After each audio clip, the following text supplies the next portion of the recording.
एक समय की बात है।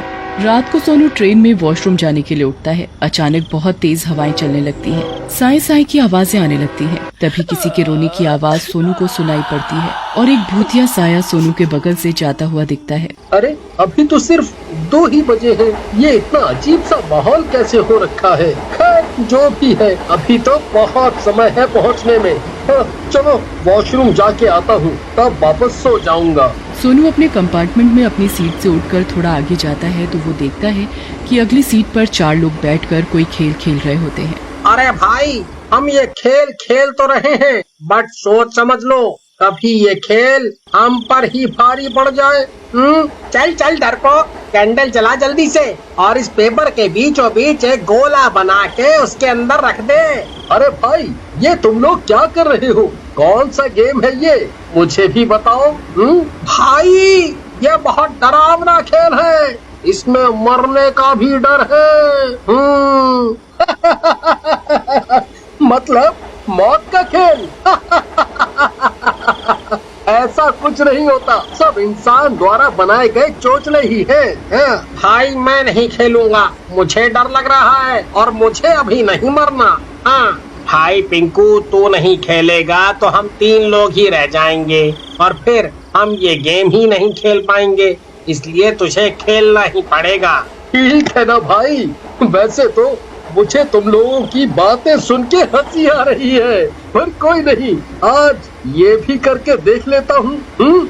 पिंकू वहाँ से हट जाता है और उसकी जगह सोनू बैठ जाता है। पिंकू, अक्कू, सोनू और टुन्नू मिलकर ये खेल खेलने लगते हैं। इस पेज पर मैंने पेंसिल से ये गोला बना दिया है, इसके अंदर सोनू तुम एक कैंडल जला के रखो। ठीक है, मैं करता हूँ। आप सारे एक दूसरे का हाथ पकड़ो और जलती हुई कैंडल की तरफ देखते हुए बोलो, मैं तुम्हें महसूस कर रहा हूँ। मुझे पता है कि तुम यहीं हो, अपनी मौजूदगी का एहसास कराओ। ये क्या बकवास है? खुद से ही कुछ भी। हंसो नहीं भाई, जैसे कहा जा रहा है वैसे ही करो, कंसंट्रेशन के साथ, तभी तुम यकीन करोगे। अच्छा। सारे मिलकर वापस सेम लाइंस दोहराते हैं जो सिक्कू ने कही थी। कई बार दोहराने पर अचानक उस गोले से काला धुआं सा ऊपर की तरफ निकलता है और कैंडल की लौ का रंग बदलने लगता है। देखो भाई, लौ का रंग बदल गया। तुम लोग सच में पागल हो चुके हो। आग का भी भला कभी रंग बदलता है क्या? भाई, इसे ऐसे विश्वास नहीं होगा, कुछ और तरीका अपनाते हैं इस जनाब को यकीन दिलवाने के लिए। अक्कू इस बार गोले के अंदर बुझी हुई कैंडल रखता है और सब लोग आंखें बंद कर लेते हैं और सब लोग आंखें बंद करके एक दूसरे का हाथ पकड़कर, चलो अब मेरे पीछे बोलो सारे, हमें पता है कि तुम यहीं हो, अपनी मौजूदगी का एहसास कराओ। कई बार यही लाइंस दोहराने पर अचानक कैंडल जलने लगती है और अचानक उन सबको गुर्राने की आवाजें आने लगती है। कौन है यहाँ? तुम में से कौन ये आवाजें निकाल रहा है? ये आवाजें हम नहीं निकाल रहे थे, ये वही आत्मा की आवाज है जिसे हम बुला रहे थे। अब तुम्हें यकीन हुआ या अभी भी हंसोगे?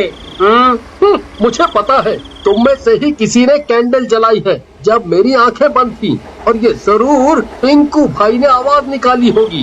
बेटा, हमें पता है तुम डर चुके हो और मान नहीं रहे हो।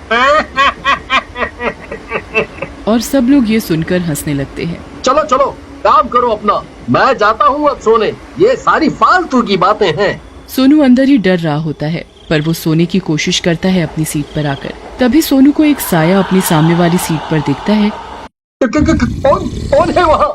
सोनू को अब अजीबोगरीब आवाजें सुनाई देने लगती हैं। सोनू डर के मारे आंखें बंद कर लेता है और जबरदस्ती सो जाता है। उसकी नींद खुलती है तो वो देहरादून स्टेशन पहुंच चुका होता है। भैया के घर आकर वो ट्रेन की पूरी घटना उन्हें बताता है। अब आप ही बताओ, कितनी सच्चाई है इसमें? खुद ही करके देख लेते हैं एक बारी। मुझे भी एक ऐसा खेल पता है, पर कभी ट्राई नहीं किया। चलो साथ में ट्राई करते हैं, पर हमें अकेले अकेले अलग अलग जगह पर ट्राई करना पड़ेगा। रात होते ही भैया के कहने पर सोनू बाथरूम में एक कैंडल लेकर अकेले जाता है और शीशे के सामने खड़ा हो जाता है। मुझे पता है तुम्हारी मौत कैसे हुई थी? आओ आके मुझे अपनी पूरी कहानी बताओ। ओमा शीरो, मुझे पता है तुम्हारी मौत दर्दनाक तरीके से हुई थी। आओ मेरे सामने आओ। तभी अचानक शीशे में एक जला हुआ डरावना चेहरा नजर आता है। सोनू वो चेहरा देखकर डर जाता है, पर हिम्मत बांधकर रिचुअल पूरा करने लगा। आओ मेरे सामने आओ और अपनी मौजूदगी का एहसास दो। तभी वो ओमा शीरो का भूत शीशे में से ही फूंक मारकर कैंडल बुझा देता है। तभी बाथरूम की लाइट भी फ्लिकर करने लगती है। अरे ये क्या होने लगा? ओमा शीरो, ये सब तुम कर रहे हो क्या? है? तुम कर रहे हो? तभी ओमा शीरो का भूत जोर जोर से हंसने लगता है और अपने आप बाथटब का पानी चलने लगता है। धीरे धीरे बाथटब में पानी ऊपर तक भरने लगता है। तभी सोनू को महसूस होता है कि बाथटब में कोई अंदर नहा रहा है। कौन है बाथटब में? ओमा शीरो, क्या तुम हो अंदर? तभी सोनू को पीछे से एक धक्का लगता है और वो सीधा बाथटब में जा गिरता है। गिरते ही उसे फील होता है कि वो किसी के ऊपर गिरा है। ओमा शीरो, मुझे पता है कि ये तुम हो। मुझसे बात करो, बताओ क्या हुआ था? पूरी कहानी बताओ। बाहर से तभी सोनू के भैया की आवाज आती है। क्या सब ठीक है अंदर? हाँ। फिर भैया दूसरा रिचुअल करने के लिए एक बहुत पुरानी अलमारी में माचिस की तीली लेकर घुस जाता है। अब मैं अंदर से अलमारी का दरवाजा बंद कर लेता हूँ। कोई है मेरे पीछे? मुझे पता है तुम अंधेरी दुनिया से आए हो। क्या तुम यही हो? तभी भैया के पीछे से रोने की आवाज आने लगती है और भैया के कंधे पर एक नीला हाथ रखता है कोई। भैया के पसीने छूटने लगते हैं। हिम्मत करके भैया उस भूत से पूछता है, तुम इस दुनिया में कब से हो? मैं सालों से इसी दुनिया में हूँ। मैं अब इंसानों की दुनिया में आना चाहता हूँ। तुम मुझे भी अपने साथ इस अलमारी से बाहर ले चलो।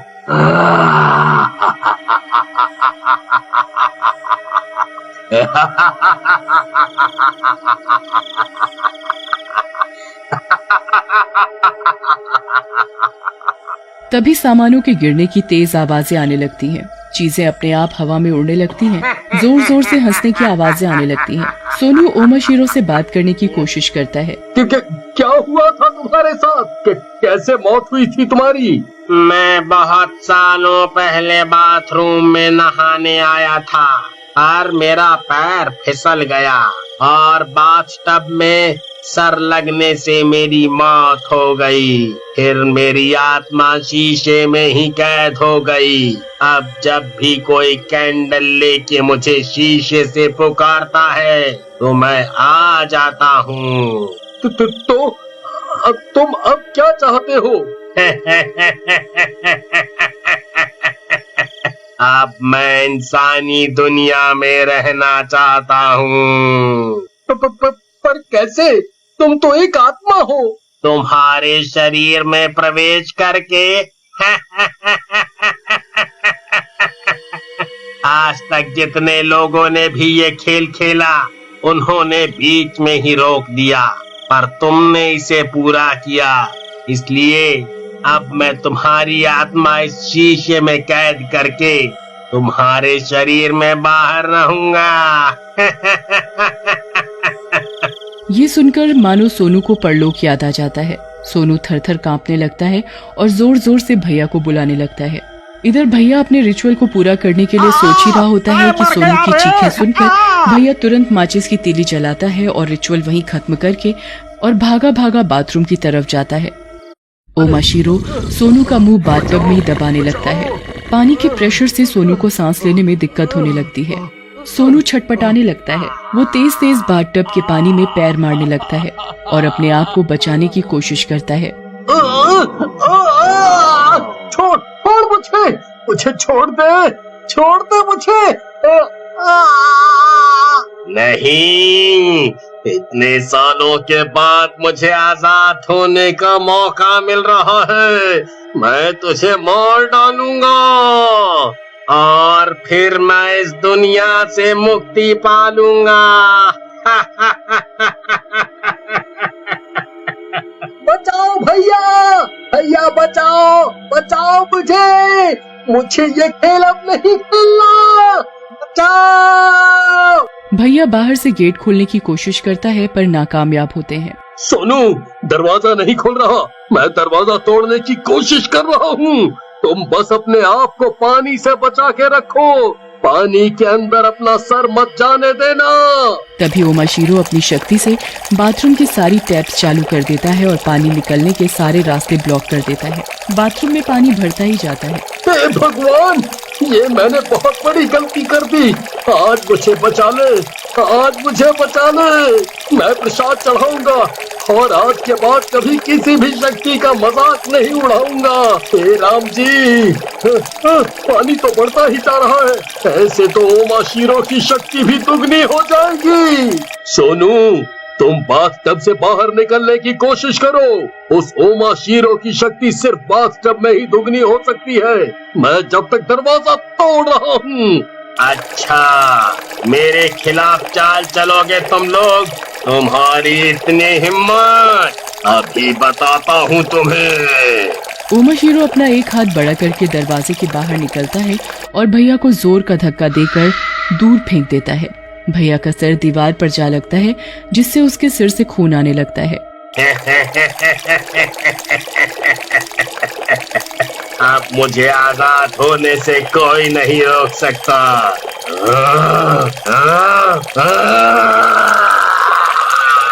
अब मैं क्या करूं? कैसे ये खेल रोकूं? बाथरूम पूरा पानी से भर चुका है। अब मैं ज्यादा देर जिंदा नहीं रह पाऊंगा। 4 बजने से पहले मुझे किसी भी हालत में इसे शीशे में कैद करना होगा, वरना ये बाहर आकर के त्राही मचा देगा। ओमाशीरो की शक्तियाँ सिर्फ बाथरूम तक ही सीमित हैं। इसी का फायदा मुझे उठाना पड़ेगा। इधर भैया भी हिम्मत करके उठ जाता है और हथौड़े से बाथरूम का गेट तोड़ देता है, जिससे बाथरूम का सारा पानी बाहर आ जाता है। फिर सोनू वापस कैंडल जलाकर शीशे पर रखकर कहता है, ओमाशीरो, तुम अब शीशे में जाने वाले हो। मुझे पता है अब तुम शीशे में वापस कैद होने वाले हो। नहीं, मुझे वापस कैद नहीं होना। मुझे कमांड नहीं दो वापस जाने का।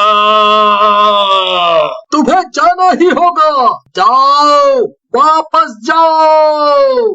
और फिर शीशा ओमाशीरो के भूत को अपने अंदर खींच लेता है। चिल्लाता हुआ ओमाशीरो वापस कैद हो जाता है। तुरंत सोनू फूंक मारकर कैंडल बुझा देता है और इस तरह ये मौत का खेल खत्म होता है।